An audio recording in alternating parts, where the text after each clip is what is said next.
السلام عليكم ورحمة الله تعالى وبركاته. الحمد لله رب العالمين، والصلاة والسلام على رسول الله الأمين وعلى آله وأصحابه ومن دعا بدعوته واستنى بسنته إلى يوم الدين. أما بعد. Respeitados irmãos, Allah subhanahu wa ta'ala diz no Surah Al-Imran: Bismillahirrahmanirrahim, Kullu nafsin dha'iqatul maut wa innama tuwaffawna ujurakum yawmal qiyamah faman zuhziha 'anil nari wa udkhila al-jannata faqad faz wa mal hayatud dunya illa mata'ul ghurur. Este versículo, estimados irmãos, do Surah Al-Imran, revela-nos uma verdade que todos nós conhecemos e todos nós vamos passar por ela. Kullu nafsin dha'iqatul maut. Todo ser humano saboreará a morte. A palavra nafs, mencionada aqui neste versículo, kullu nafs, muitas vezes nós traduzimos-la por toda a alma saboreará a morte. E não é erro nenhum, é verdade. Mas devido ao problema que nós temos de conceitos, hoje quando você diz a uma pessoa, quando você diz a um muçulmano nafs, alma, ele logo vai apenas no plano espiritual. Ele não consegue ver a diferença que há entre nafs e ruh. Ruh, que é espírito. وَيَسْأَلُونَكَ عَنِ الرُّوحِ قُلِ الرُّوحُ مِنْ أَمْرِ رَبِّي. Perguntar-te-ão acerca do ruh, o espírito. Diz, o espírito é um assunto exclusivo do meu Senhor. A alma, nós dissemos quando a pessoa morre, a alma da pessoa sai. Esta alma seria nafs. E o corpo da pessoa não é nafs? É. Porque nafs, Allah criou o ruh, o espírito, e criou o corpo da matéria da terra.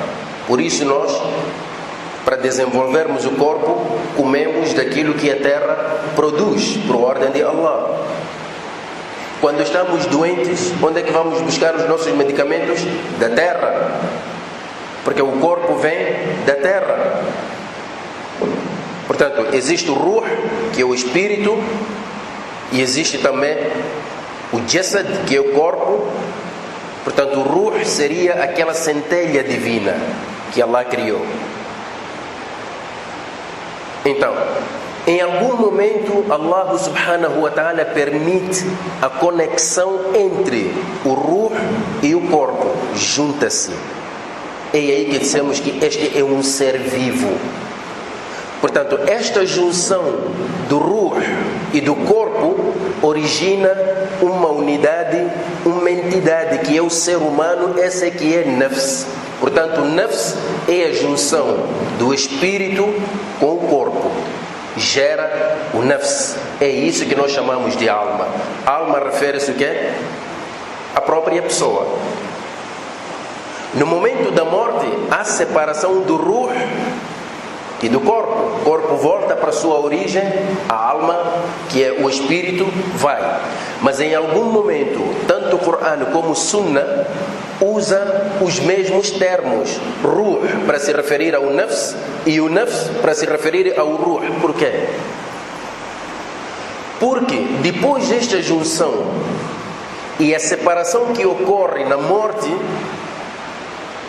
não há separação total. O que significa que mesmo que o corpo volte para a sua origem terra, a alma lá onde está, o espírito onde está, tem uma interação, tem uma conexão com o corpo, mesmo que a pessoa tenha sido devorado por animais selvagens ou tenha sido queimado. aquelas partículas todas, para nós, desaparecem, mas para Allah, a terra guarda. Onde é que está isso no Corão Al-Karim? قَدْ عَلِمْنَا مَا تَنْقُصُ الْأَرْضُ مِنْهُمْ. Nós sabemos o que a terra diminui deles. وَعِنْدَنَا كِتَابٌ حَفِيظٌ. E temos um registro que onde conservamos tudo do ser humano está conservado ali. O que é que vai acontecer no dia de Qiyamat? Allah vai mandar a terra. وَأَخْرَجَتِ الْأَرْضُ أَثْقَالَهَا. A terra vai tirar todo o seu peso. O ser humano volta como era, corpo e alma. Mas este não é nosso assunto. Avancemos um pouco. Então Allah diz: Kullu nafsin dha'iqatul maut. Toda alma, todo ser humano saboreará a morte. A morte aqui é representada como se fosse uma taça, que cada um de nós vai beber dessa taça.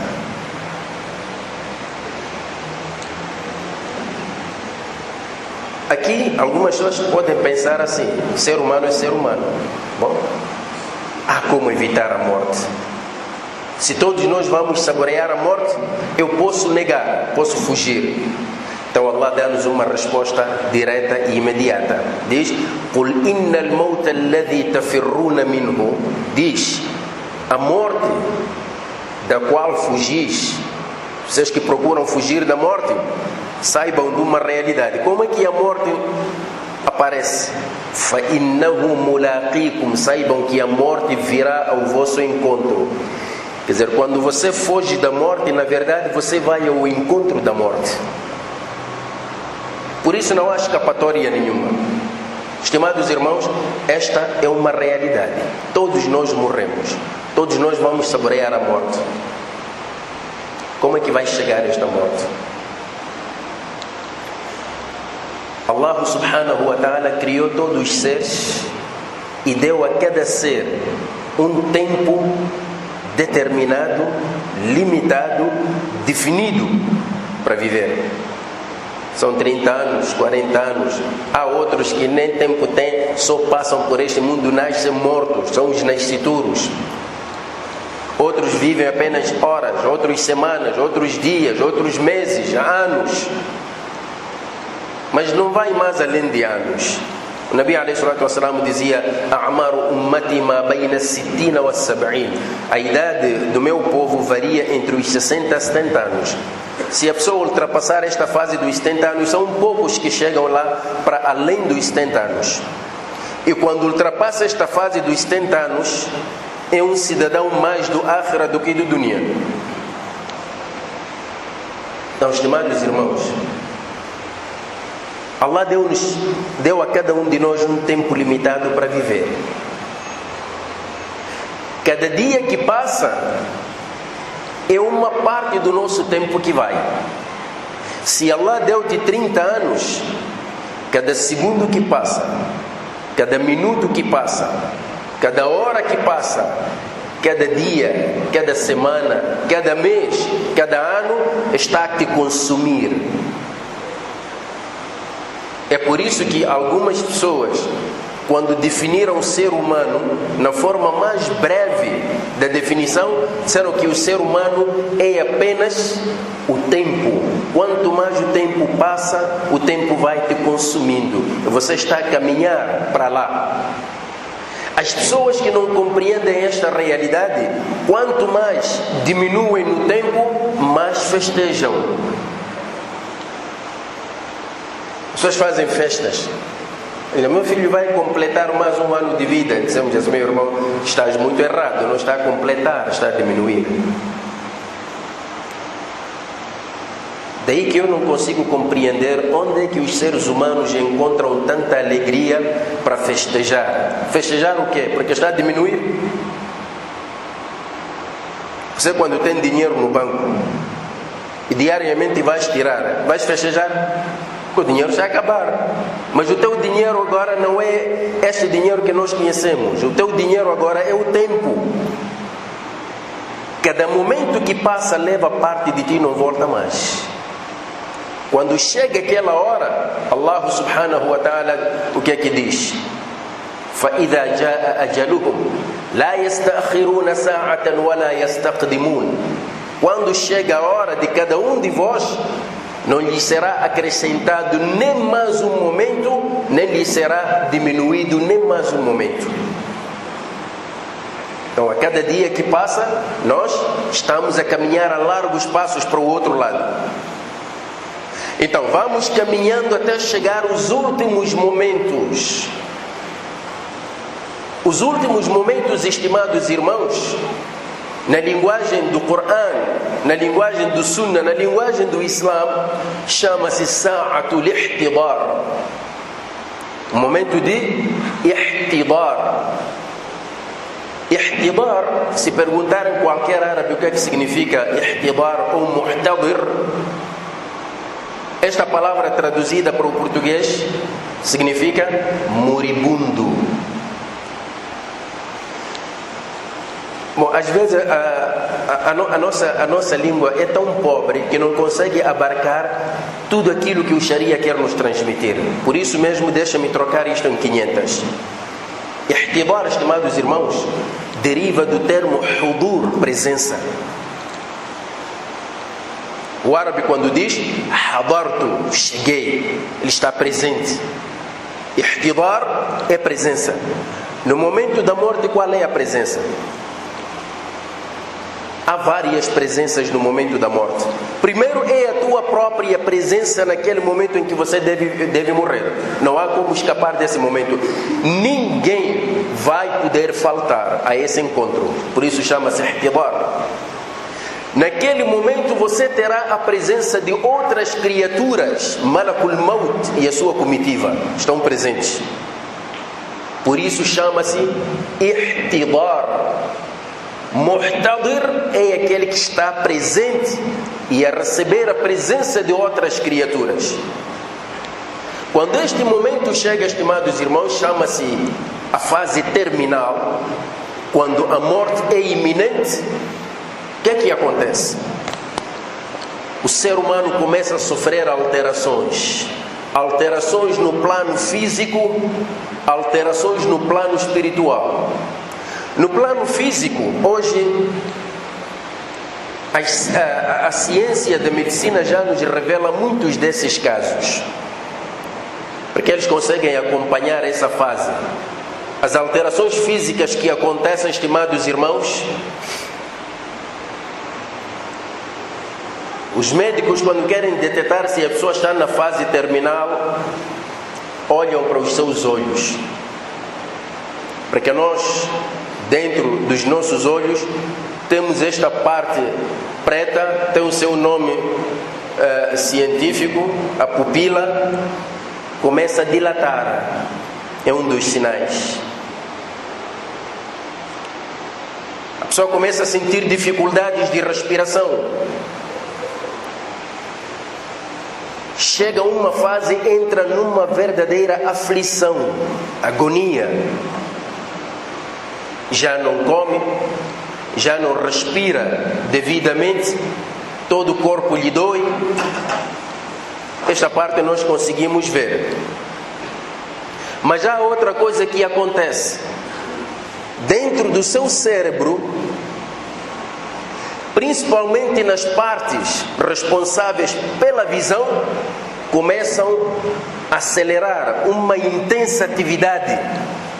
Por isso mesmo o moribundo fixa o seu olhar. O seu olhar é penetrante. Esta agonia que ele está a passar, esta aflição que ele está a passar, o Coran dá o nome de sakra. Sakra significa embriaguez. Sakra significa ausência da consciência. Pode ser total, pode ser parcial, pode ser intermitente. É sobre esta fase que o Coran al-Karim diz: وَجَاءَتْ سَكْرَةُ الْمَوْتِ بِالْحَقِّ. E a agonia da morte chegou com a verdade. Qual é a verdade que a agonia da morte nos traz? É a certeza da morte. Nesta fase, Allah subhanahu wa ta'ala diz: لَقَدْ كُنْتَ فِي غَفْلَةٍ مِّنْ هَذَا. Tu estavas distraído a respeito disto. deste dia, disto que estás a passar, estavas distraído. لقد كنت في غفلة من هذا فكشفنا عنك غطاءك. Hoje nós removemos o véu que impedia o seu olhar de visualizar coisas do outro plano. فبصرك اليوم حديد. Hoje o teu olhar hoje é penetrante. A tua visão hoje é aguçada. Por que Allah diz isso? Porque naquele momento em que Allah remove o véu, este moribundo, este homem que está na agonia da morte, começa a ver um mundo completamente estranho, do qual ele não tinha conhecimento. Ele começa a ver coisas que nós que estamos ali perto dele não conseguimos ver. Começa a ver criaturas, imagens, e tudo aquilo cria-lhe confusão. Ele naquele momento dialoga com outras criaturas, mas nós que estamos ali não estamos a ver nada, nem estamos a sentir nada. Mas Allah diz a ele: فَبَصَرُكَ الْيَوْمَ حَدِيدٌ. O que é que ele vê? O que é que ele vive naquele momento? A alma está a sair, mas ainda não saiu na totalidade. No momento em que ele recebe essas visitas todas, a alma já está na garganta. Sabe de onde é que a alma começa a sair do corpo? A alma começa a sair do corpo a partir dos pés. Na medida em que a alma vai saindo, o frio toma conta daquelas partes em que a alma já deixou. É por isso que o corpo fica todo frio, vai saindo, vai perdendo o calor, a alma está a sair. Alguém poderia perguntar: mas por que a alma tem que sair dos pés primeiro? Por que logo não sai primeiro da cabeça? A alma sai de forma gradual. Começa dos pés por quê? Alguns ânimos dizem que, olha, nem que pensasses em fugir, já não podes fugir, porque os pés já não têm movimentos. A alma está a sair. Quando chega aqui na garganta, o que é que Allah nos diz? فَلَوْلَا إِذَا بَلَغَتِ الْحُلْقُومِ. Se vocês pudessem, no momento em que a alma atinge a garganta, al-hulqum, a garganta, فلولا إن كنتم غير مدينين ترجعونها إن كنتم صادقين. Se é que realmente vocês não serão julgados, tentem então travar a alma para não sair. Nesse momento Allah diz: وَنَحْنُ أَقْرَبُ إِلَيْهِ مِنْكُمْ وَلَكِنْ لَا تُبْصِرُونَ. E nós estamos mais próximos dele do que vós, mas vocês não conseguem ver. O que é que está perto do Mayyit? Malakul Maut. Malakul Maut chega. Por esta razão, o hadith de Al-Bara ibn Azib, o Nabi alayhi salatu wassalam diz: إن المؤمن إذا كان في انقطاع من الدنيا وإقبال من الآخرة. O crente, quando está prestes a deixar este mundo e quando está prestes a entrar já para o mundo do Akhira, نزلت إليه ملائكة من السماء. Anjos do céu descem sobre ele. É o Malakul Maut com a sua comitiva. Onde é que eles se sentam?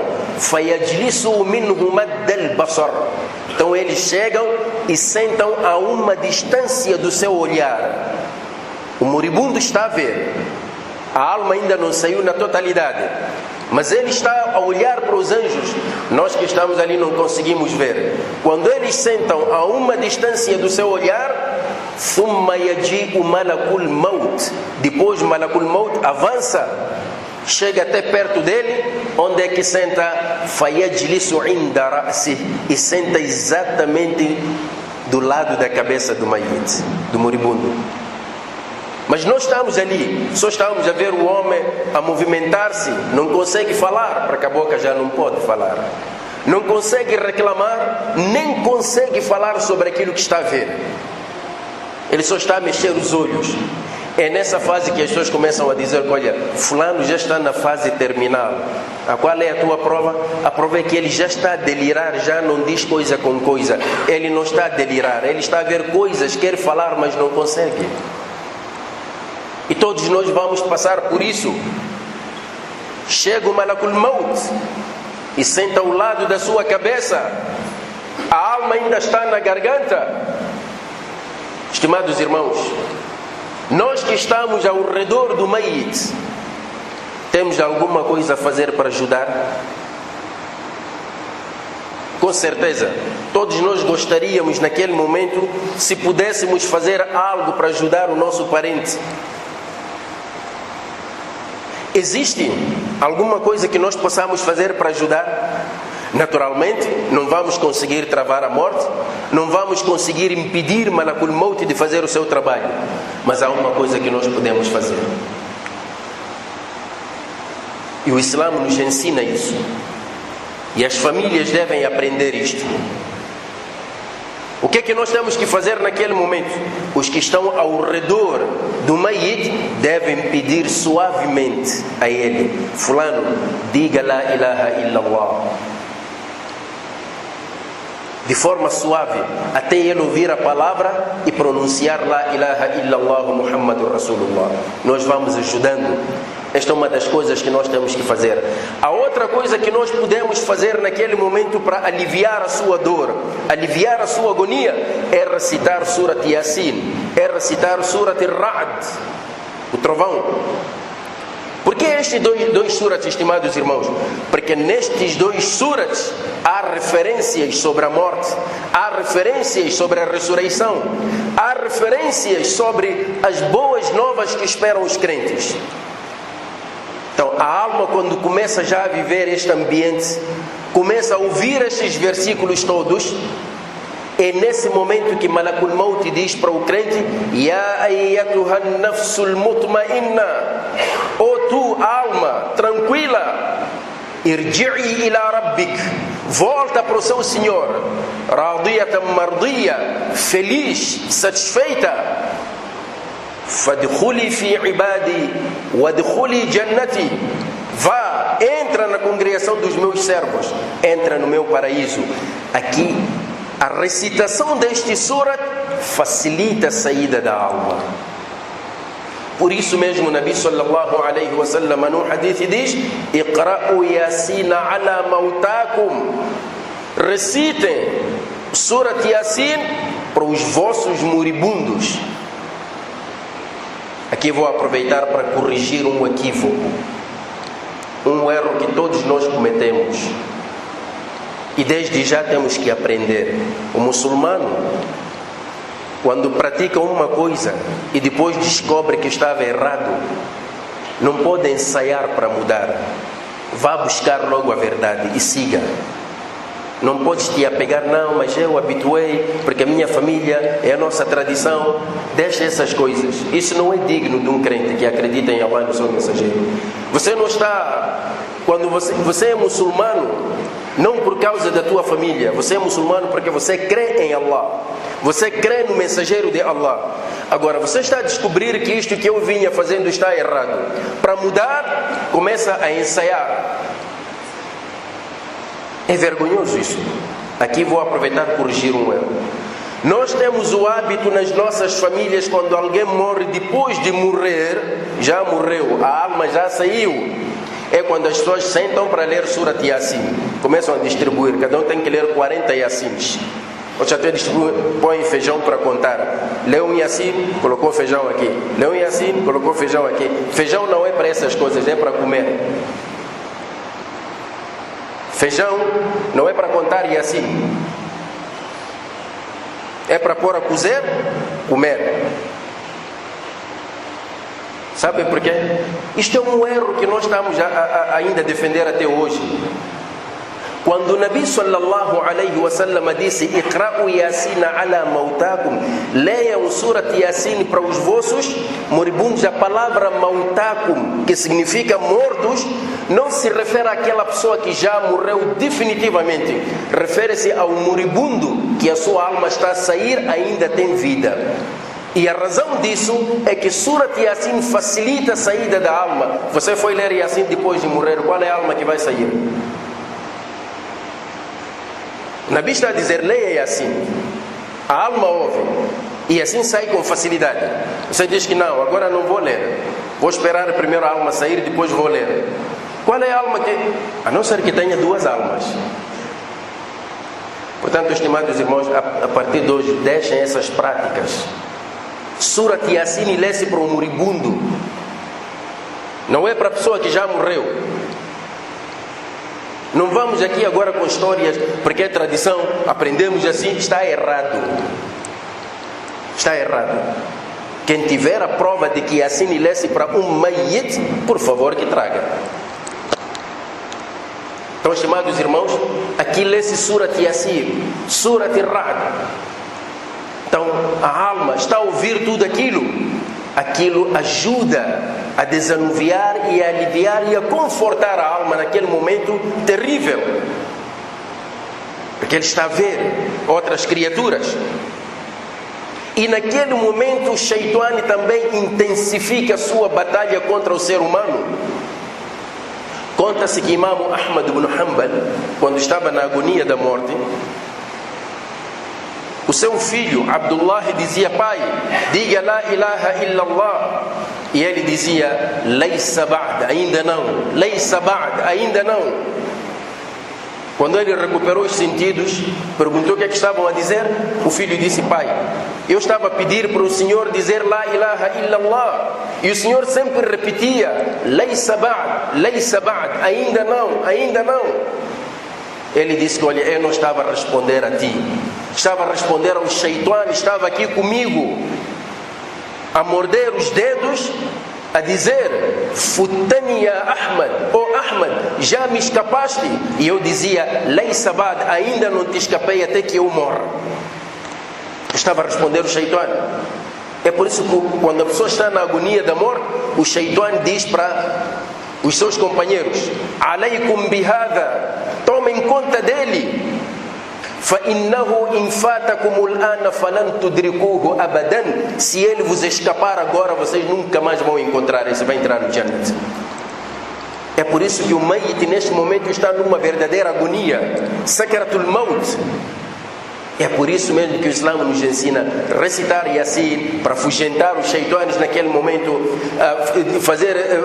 dizer la ilaha illallah Muhammadur Rasulullah, para o mayyit, para o moribundo poder ouvir e pronunciar. Porque o Nabi alayhi salatu wassalam diz: man kana akhiru kalamihi la ilaha illallah dakhala al-jannah. Aquele que a palavra la ilaha illallah for a sua última palavra a pronunciar, entrará no Jannat.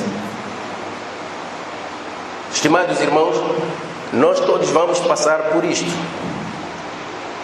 Vamos passar por isto. Não podemos pensar que, bom, sim, vamos passar, mas ainda falta. Não. A morte chega a qualquer momento. Estamos agora aqui a falar, daqui a um minuto podemos cair. Nós já estamos todos na sala de espera. Enquanto estamos já a preparar o corpo, porque já no último suspiro a alma sai. É por isso que o olhar do mayyit fica muito aberto.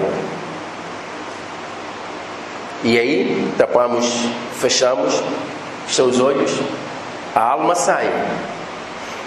A partir daí nós tomamos conta do corpo. Começamos a preparar a lavagem do corpo, começamos a preparar o kafan, enviamos alguém para ir ver a situação lá no cemitério, escolher um lugar bonito, fazer a cova. Estamos todos atarefados com isso. Enquanto nós estamos a fazer isso, há uma outra coisa que se desenrola do outro lado.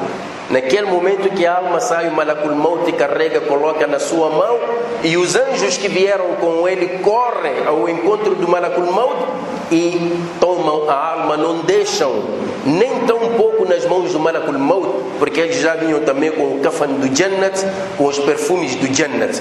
Nós aqui no Dunia também temos o nosso kafan e os nossos perfumes, mas ali eles levam aquela alma, embrulham naquela mortalha e sobem. Nós estamos ali com o corpo, eles sobem. Quando chega no primeiro céu, o que acontece? Malakul Maut pede licença para passar. As portas são fechadas. Então, quando pede licença para entrar, a primeira coisa que chega lá aos outros anjos é o bom cheiro do crente. É por isso que todos eles dizem: Ma hadhihi ar-ruh tayyiba kanat fil jasad tayyib. Que alma bem cheirosa é esta que estava num corpo bem cheiroso. Então abrem as portas, a alma passa.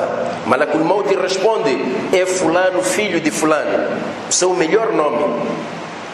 Sobe com a alma. Dali vão para o segundo céu, mas a alma é acompanhada pelos anjos da elite do primeiro céu, acompanham até o segundo céu, e assim sucessivamente ele acompanhado entre os anjos até chegar ao sétimo céu.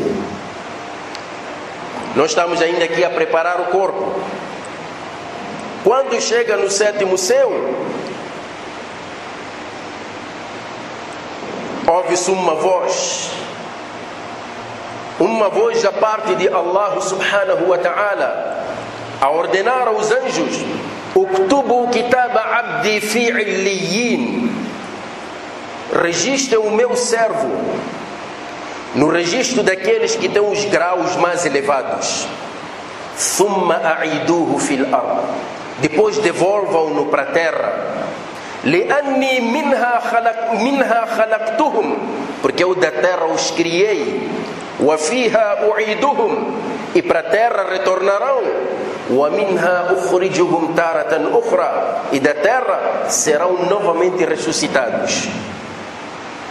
Dali a alma é novamente acompanhada. Nessa altura em que a alma está a descer, estimados irmãos, nós já depositamos o corpo no qabr. Estamos agora a lançar areia. A alma volta, entra de novo no corpo. Nesse momento o Nabi sallallahu alaihi wa sallam diz: Hatta innahu la yasma'u qar'a ni'alihim. Quando estamos a deixar o cemitério, ele lá dentro ouve até o som dos nossos passos quando estamos a deixar o cemitério. Quando nós saímos, imediatamente ele recebe uma outra visita de Munkar e Nakir, os dois anjos, e começa logo o interrogatório do qabr. Mas nós conseguimos ver tudo isso que estava a acontecer do outro lado? Não, mas o Corão al-Karim e o Sunnah do Nabi Muhammad alayhi salatu wassalam informaram-nos que é isto que acontece. É isto que acontece. O corpo volta para a sua terra, mas a alma vai. Quanto ao descrente ou hipócrita, a situação é completamente diferente. E nós aqui estamos a resumir porque o tempo não nos dá chance. Mas tínhamos que ter alguma ideia daquilo que acontece, estimados irmãos. E temos que nos preparar. É por isso que o Islã nos ensina a termos maior respeito nestes momentos.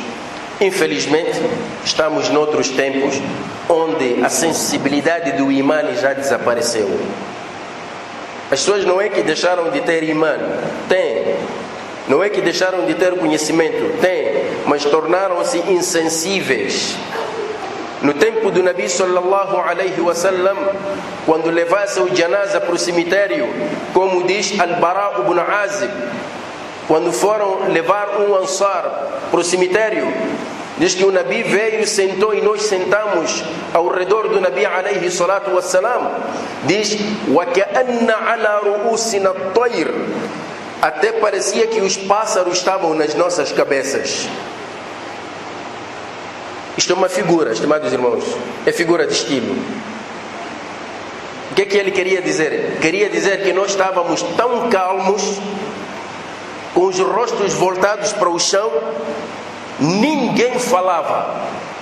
Até parecia que os pássaros estavam nas nossas cabeças. O pássaro só vem na tua cabeça quando você está imóvel, porque a movimentar-se ele não vem, tem medo. Mas quando você está imóvel, calmo, ele pensa que é um tronco, vem e pousa. Que significa que os sahabas estavam calmos. Agora a pergunta que eu faço: é assim que nós ficamos nos nossos cemitérios nos dias de hoje? Naturalmente que não. Nos dias de hoje, está-se a enterrar, outros estão a conversar, outros estão a fumar, outros estão a atender telefone, outros estão a falar de negócios, outros estão a falar de futebol, outros estão a rir, não sei o que, tanta coisa que acontece. Onde é que está a sensibilidade do imã? Desapareceu. Desapareceu. Estimados irmãos, também aproveito aqui levantar algumas questões. Nós, quando vamos para o cemitério, infelizmente os nossos cemitérios não estão organizados. Temos o hábito de dizer: olha, não, eu tenho que enterrar o meu familiar aqui. E tem outras campas ali. O Islã nos ensina a não profanarmos as campas. Não se pode pisar numa campa, muito menos sentar sobre ela. Mas nós trazemos essa apanha. Pessoas sobem nas campas, pisam, porque tem que enterrar um familiar. Você chama a atenção: fulano, deixa daí, não quero vir. Porque quer ver. Nós, nos dias de hoje, somos tão curiosos e a nossa curiosidade não nos leva a lado nenhum. Só queremos ver só o que é que está a acontecer ali. Mas é preciso ter o cuidado. Olha, cuidado, vamos posicionar de modo a não pisarmos as campas. Apanha pessoas ali a gritarem, cada um é chefe. Fulano, essa madeira tira daí, não, traga aqui. Não é lugar para discutir. Escolha uma pessoa para orientar. Se as pessoas que estão ali não sabem, uma única pessoa é suficiente para orientar com calma, sem fazerem barulho. É o que o Islã nos ensina. Depois acabamos, enterramos, saímos. O que é que acontece? Ali chamamos alguém: Sheikh, Maulana, por favor, faça dua. Então o chefe chega ali, levanta as mãos, começa a fazer dua, todos nós ali: amém, amém, amém, amém. Vamos revisitar o sunnah do Nabi alayhi salatu wassalam. Em todos os hadiths que falam da morte, o que é que o Nabi dizia quando chegasse no cemitério, depois do enterro? Dizia assim: Istaghfiru li akhikum, fa innahu al-ana yus'al. Peçam perdão para o vosso irmão, porque ele agora será interrogado. Se o Nabi quisesse, simplesmente teria levantado as mãos, fazer dua e todos a dizerem amém. Ou teria dito: Ya Umar, Ya Abu Bakr, faça dua, nós vamos dizer amém. Mas isso não aconteceu. Só está a acontecer conosco. Mas é uma tradição de muitos anos, para deixar hoje, alguns vão apanhar ataques cardíacos. Mas é esta forma, porque nós já tivemos oportunidade de fazer um dua em congregação no Salat al-Janaza. Estávamos juntos. Neste momento, cada um deve fazer o dua sozinho a favor do Mayyit. A favor do Mayyit. Outra coisa também, o que acontece é que nas mesquitas trazem o corpo, lavam tudo, está lá. Se o Salat al-Janaza é depois de um Salat obrigatório, então esperamos para depois do Salat fazer o Salat al-Janaza. Então, só que depois do Salat, vêm os familiares e perguntam: onde é que está o chefe? Onde é que está o Maulana? Está aqui. Chefe, por favor, estamos a pedir, estão a chamar lá o chefe para fazer dua, para tirarmos o corpo para aqui. A pergunta que eu faço: este dua está escrito aonde? Se nós estamos à espera dele para fazermos o tal dua que é o Salat al-Janaza, você está a dizer que não pode sair de lá antes de se fazer dua. Este dua aqui é um pouco estranho. Temos que procurar se realmente foi estabelecido, foi estatuído ou não. Outra coisa grave que acontece, estimados irmãos, é que o Mayyit lá onde está, depois nós viemos com as senhoras, ficam aglomeradas lá atrás, então ficam com o Mayyit. Agora que estamos em vida, na mesquita tem o lado das senhoras e tem o lado dos homens. Se eu sair, ir para o lado das senhoras, todos vão me olhar mal. Podia fazer isso. Fizeram o salat, né? Eu vou sentar aqui nas senhoras. Vão dizer que Sheikh não pode. Lá é lugar de senhoras. O seu lugar é aqui. Porque eu estou vivo. Mas quando morro, vocês aceitam que eu fique lá com as senhoras. É legal isto. Até no salat al-janaza, o Nabi sallallahu alaihi wasallam ensinou uma coisa. Se for um homem, o Nabi ficava no meio. Se for uma mulher, ficava do lado da cabeça. Para quê? Para criar um obstáculo entre os que estão a fazer salat e o mayit, mesmo sabendo que está dentro do kafan. Quando o Nabi morreu, foi enterrado no seu quarto, no quarto de Aisha. Quando Abu Bakr Siddiq morreu, foi enterrado ao lado do Nabi. Aisha radiyallahu anha dizia que quando morreu o Nabi ﷺ, depois morreu meu pai, eu entrava para aquele quarto com roupa de dormir, porque quem estava ali era meu marido e meu pai. Mas quando morreu Umar ibn al-Khattab, pediu também para ser enterrado ao lado de Abu Bakr Siddiq radiyallahu anhu. Aisha diz que quando Umar foi enterrado ali, eu deixei de entrar com roupa de dormir, porque Umar era um homem estranho para mim. Entretanto, Umar onde é que estava? Quase a 1,5 metro abaixo da terra. E era mayit. Mesmo assim, Aisha deixou de entrar com roupa de dormir. E nós estamos a dizer que o mayit ainda não foi enterrado, mas está ali com as senhoras. A fazer o quê? Temos a casa de mayit. Lavou-se o mayit. Deixa ali o mayit. Os familiares mais próximos podem entrar, ver, porque quando o Nabi morreu, Abu Bakr foi lá ver, alguns dos seus familiares, companheiros foram lá ver também. Esta despedida pode-se fazer. Os familiares entram, saem. A questão é, por que as senhoras não podem ficar em casa? Por quê? Não, tem que vir mesmo também à mesquita. Estão lá, depois ficam com o mayit. O mayit ali é o único homem no meio daquelas senhoras. E elas estão ali.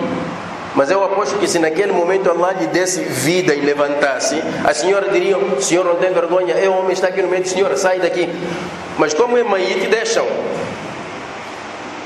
Isto não é legal. Estimados irmãos, eu sei perfeitamente que estas coisas, nós estamos a mexer com as tradições das pessoas. E é muito perigoso mexer com as tradições das pessoas. Por isso mesmo nós estamos à espera até de, não diria pedras, rochas que vão ser lançadas para as nossas cabeças. Mas podem lançar, não tem problemas. Mas temos que dizer a verdade. Que isto não é legal. Há muitos hábitos que nós precisamos mudar nos nossos funerais, que não tem nenhum enquadramento no Sharia. Isso que eu mencionei aqui foi muito pouco. Há mais outras coisas. Talvez, se Allah nos der mais oportunidade, iremos ainda mencionar. Mas temos que começar agora a pensar. Afinal, nós no nosso Islã seguimos o Nabi ou seguimos nossas tradições? Se seguimos nossas tradições, continuem a fazer. Se seguimos o Nabi, façam aquilo que o Nabi fez e ensinou. Ponto final. As pessoas dizem que eu não posso deixar porque tenho medo. Se eu agora deixar, a minha família fica zangada. E se eu morrer, a minha família não estará ali. Não tem problemas. Porque mesmo que sua família esteja, não vai descer contigo para o cabr. Mesmo que pudessem descer, o munkar naquilo não vão perguntar a eles, vão perguntar a ti. Cada um vai sozinho. Então, estimados irmãos, temos que nos preparar sobre estas coisas. É difícil, mas temos que começar. Temos que começar. Portanto, estimados irmãos, Surat Yasin lê-se para o moribundo, não para a pessoa que já morreu efetivamente. Temos que começar agora a questionar os nossos ânimos e poderem nos ensinar sobre estas coisas, estimados irmãos. Isto é dine, é uma responsabilidade, isto não é brincadeira nenhuma. Allah vai nos perguntar. Não é proibido errar, porque errar é humano. O que é proibido é continuar no erro mesmo depois de saber a verdade. Nós não somos infalíveis, temos nossas limitações. A cada dia nós estamos a aprender. Mesmo aqueles que são álimos, a cada dia estão a aprender. Mas tudo tem que estar fundamentado com base no Corão e no Sunnah do Nabi Muhammad alayhi salatu wassalam. Estimados irmãos, aquilo qawli hada wa astaghfirullah li wa lakum fastaghfiruhu innahu huwal ghafurur rahim. Wassalamu alaykum wa rahmatullahi ta'ala